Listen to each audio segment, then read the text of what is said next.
আসসালামু আলাইকুম। প্রিয় দেশবাসী, জাতি আজ এক ক্রান্তি লগ্নে দাঁড়িয়ে আছে। দেয়ালে পিঠ থেকে গেছে, এখনই রুখে দেন, বসে থাকার আর সুযোগ নেই। আপনারা দেখেছেন আপনাদের সন্তানদেরকে কিভাবে হত্যা করা হয়েছে। আমরা বলেছিলাম আজকে আমাদের শান্তিপূর্ণ আন্দোলনে আপনারা একটা বুলেটও ক্ষয় করবেন না, একটা বুলেটও আমাদের উপর চালানোর চেষ্টা করবেন না। কিন্তু আজকেও আমার দেশে আমাদের ভাইদের রক্তে রক্তাক্ত হয়েছে বাংলার মাটি, রক্তাক্ত হয়েছে বাংলার মাঠ। আজকেও আমাদের ভাইদের বুকের উপর গুলি ছুড়েছে, আজকেও আমাদের ভাইদেরকে হত্যা করা হয়েছে। তাই আমি আপনাদের কাছে অনুরোধ করব, আপনারা যে যেখানে আছেন, প্রত্যেক পাড়ায়, প্রত্যেক মহল্লায়, প্রত্যেক ওয়ার্ডে, প্রত্যেক ইউনিয়নে, প্রত্যেক উপজেলায়, প্রত্যেক জেলায়, প্রত্যেক বিভাগে, প্রত্যেকটা জায়গায় জায়গায় আপনারা সবাই ঐক্যবদ্ধ হন এবং হায়ানার দলকে রুখে দেন।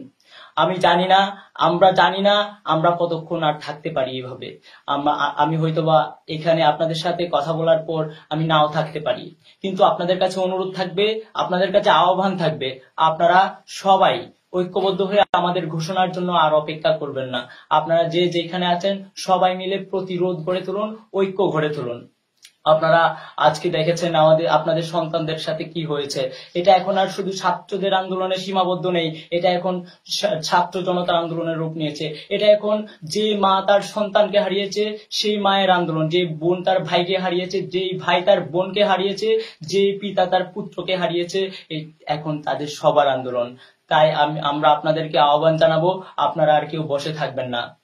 আমাদের আজকে শান্তিপূর্ণ আন্দোলনে সরকারের লেলিয়ে দেওয়া বাহিনী এবং ছাত্রলীগ, যুবলীগ সহ বিভিন্ন যারা আছে সরকারের সন্ত্রাসী বাহিনীগুলো আমাদের উপর নির্বিচারে গুলি চালিয়েছে, আমাদেরকে হত্যা করা, আমাদেরকে আঘাত করা হয়েছে, আমাদের রক্তাক্ত করা হয়েছে। বাংলার মাটি আজ রক্তাক্ত। আমি একজন কৃষকের সন্তান, আমার রক্তে, আমার শ্বাসে প্রশ্বাসে নিঃশ্বাসে মিশে আছে কৃষকের যেই ঘাম, কৃষকের যেই কষ্ট। আমি আপনাদের কথা বুঝি।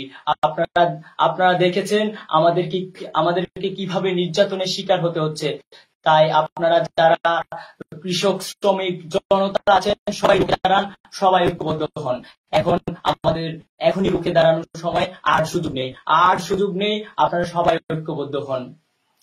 আপনারা দেখেছেন আজকে সিলেটে আমার ভাইদেরকে রক্তাক্ত করা হয়েছে, আজকে ঢাকায় রক্তাক্ত করা হয়েছে, বাংলাদেশের বিভিন্ন জায়গায় রক্তাক্ত করা হয়েছে। খুনির সাথে কোনো সংলাপ নয়, খুনির সাথে কোনো বৈঠক নয়, খুনির সাথে কোনো আপোষ নয়, খুনিদেরকে কোনো ক্ষমা নয়, এক বিন্দু ছাড় নয়। যেখানে আমার ভাইদের রক্তাক্ত করা হয়েছে সেখানে আমরা নিরাপদ নই, আমাদের বাংলাদেশের সাধারণ জনগণ নিরাপদ নয়। একজন খুনির হাতে কখনো বাংলাদেশের জনতার ভাগ্য থাকতে পারে না। তাই আপনাদেরকে অনুরোধ করবো, আগামীকাল আপনারা প্রত্যেকটা জায়গায়, আমাদের প্রত্যেকটা অবস্থানে আপনারা নিজ নিজ জায়গা থেকে রুখে দাঁড়ান এবং প্রতিরোধ গড়ে তুলুন, ঐক্য গড়ে তুলুন। তাই আপনাদের কাছে আমরা বলতে চাই, আমি জানি না এই লাইভটির পরে, এই ভিডিওটির পরে আমি কতক্ষণ থাকি। আমি জানি না আপনাদেরকে আমাদের মনের কথাগুলো আজকে গুছিয়ে বলতে পারছি কিনা। আসলে গুছিয়ে বলার মতো সেই অবস্থাটাই আমরা নেই আজকে। কিন্তু আমাদের বিশ্বাস আপনারা আমাদের কথাগুলো বুঝে নেবেন। এটা আমাদের কথা, এটা আমাদের সবার কথা, বাংলাদেশের সাধারণ জনগণ সহ আপামর জনতার কথা। তাই হয়তোবা আমাকে তুলে নিয়ে যাবে, কিন্তু আপনাদের কাছে অনুরোধ থাকবে আপনারা প্রত্যেকটা জায়গায় জায়গায় প্রতিরোধ করে তুলবেন। আমাদেরকে বৈঠকের কথা বলা হয়েছে, কিন্তু রক্তের উপর পাড়া দিয়ে আমরা বৈঠকে যেতে পারি না। আমরা আমাদের ভাইদের রক্তের সাথে বেইমানি করতে পারি না। আপনাদের কাছে আমাদের আহ্বান থাকবে, আপনারা প্রত্যেকটা জায়গায় জায়গায় দুর্গ গড়ে তুলবেন, প্রত্যেকটা জায়গায় জায়গায় প্রতিরোধ গড়ে তুলবেন। নয়তো আমাদেরকে আর বাঁচতে দিবে না, আমাদেরকে বাঁচতে দিচ্ছে না। প্রিয় দেশবাসী, আপনারা দেখেছেন, আপনারা সবকিছু বুঝতে পারছেন, আপনারা সবকিছু জানেন। আমরা পরিষ্কার ভাবে বলে দেওয়া চাই, আগামীকালের যে আমাদের বিক্ষোভ সমাবেশ আছে, সারা বাংলাদেশের ছাত্র জনতার সবাই মিলে আপনারা সেই বিক্ষোভ সমাবেশে যোগ দেবেন এবং আগামীকালের পর থেকে প্রত্যেকটা জায়গায় জায়গায় অসহযোগ আন্দোলন গড়ে তুলবেন। আমরা যদি ঘোষণা দেবার নাও পারি, হয়তো আমরা ঘোষণা দিতে পারবো না, কিন্তু আপনারা আমাদের ঘোষণার জন্য অপেক্ষা করবেন না। আপনারা আপনাদের মতো করে আপনাদের যৌক্তিক আন্দোলন, আপনাদের যে বাঁচার দাবি, সেই আন্দোলনটা চালিয়ে যাবেন।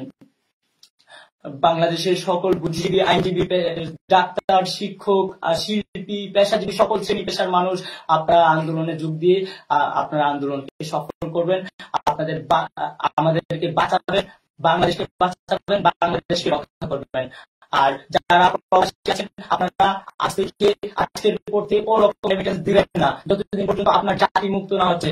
যারা শিল্প কলকারখানা বিভিন্ন জায়গায় কাজ করেন আপনারা রবিবার থেকে সকল কার্যক্রম বন্ধ রাখবেন। আপনারা যে গণমাধ্যমগুলো আমাদের সংবাদ প্রচার করে না আপনারা সেই গণমাধ্যমগুলোতে যাবেন না। যদি ইন্টারনেট বন্ধ করে দেওয়া হয় আপনারা প্রত্যেকটা জায়গায় জায়গায় নিজ দায়িত্বে আপনারা সেই জিনিসগুলা প্রচার করবেন, নিজেদের মধ্যে আপনারা সেই জিনিসগুলা প্রচার করবেন।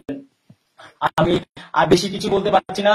আমি জানি না আপনাদের আমাদের সেই জায়গায় বোঝাতে পারছি কিনা, কিন্তু আপনাদের কাছে অনুরোধ থাকবে আপনারা সবাই সবার জায়গা থেকে রুখে দাঁড়ান। এখনই রুখে দাঁড়ানোর সময়।